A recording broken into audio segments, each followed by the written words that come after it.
I died on the day I was supposed to marry Ryan Wolf. When I didn't show up on time, he angrily married his childhood sweetheart, Lorelai Floyd, instead, and publicly announced Alexis Harding cheated before our wedding and called it off herself. The rumors crushed my mother, and she died from a heart attack right then and there. But Ryan seemed to have forgotten that he, in a fit of rage to defend Lorelai, slashed my arm and locked me in a basement for 10 whole days. I begged him and pleaded for mercy, but all I got was his cold reply, "You'll stay here for a while, so you can fully understand the pain you caused Lorelai, and maybe, just maybe, ITLL rid you of your wicked thoughts." When he found my corpse, ravaged by maggots, he lost his mind. Chapter: Where is Alexis Harding? Is she playing the missing trick again? As my consciousness slowly returned, Ryan Wolf's furious voice was the first thing I heard. "Mr. Wolf, we've looked everywhere, there's no sign of her. Do you think something might have happened to Ms. Harding?" His assistant spoke hesitantly, standing nearby. Ryan's response was to slam his glass onto the table, shattering it against the floor. "What could possibly happen to her? She's doing this on purpose to humiliate me, all because I gave her a lesson for Lorelai's sake." His chest heaved with rage, his expression twisted in fury. At that moment, a soft voice crept into the room from the doorway. "Ryan, I think I just saw Alexis, and I took a picture." Lorelai Floyd,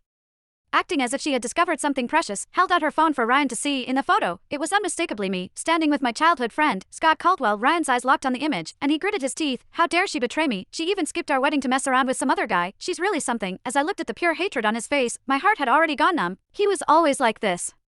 He believed every word Lorelai said but never trusted me. I knew he wished I were dead right now, but the truth was, he'd already gotten his wish. In the cold, suffocating basement, I was tied to a pillar. My claustrophobia made me tremble uncontrollably as I begged for mercy. "Ryan, please, I'm sorry. I shouldn't have hurt Lorelai. I was wrong." But he only stared at me with cold, mocking eyes. "Alexis, you nearly killed Lorelai, and now you're pretending to be the victim?" Fear choked me, and I could barely string a sentence together. "No, I didn't." He seemed bored of my stammering. He wrapped duct tape tightly around my mouth, silencing me. Then, as I looked at him with desperate eyes, he took a knife and slashed my arm 3 times. "You broke Lorelai's arm, so I'm cutting you 3 times. It won't kill you, but it's the price you'll pay for your cruelty." Those were the last words he spoke to me before he slammed the basement door shut. I had always known Ryan was cold, but I never imagined he could be so heartless. The sharp pain in my arm was immediate. I could feel the blood slowly oozing from the wounds, dripping to the floor. But Ryan didn't know one crucial thing. Since birth, I'd suffered from a blood clotting disorder. Those 3 cuts were more than enough to kill me. The basement was pitch black, with no sliver of light, and the endless darkness swallowed me whole. It felt as though 1,000 sharp blades were cutting through my heart with every breath I took.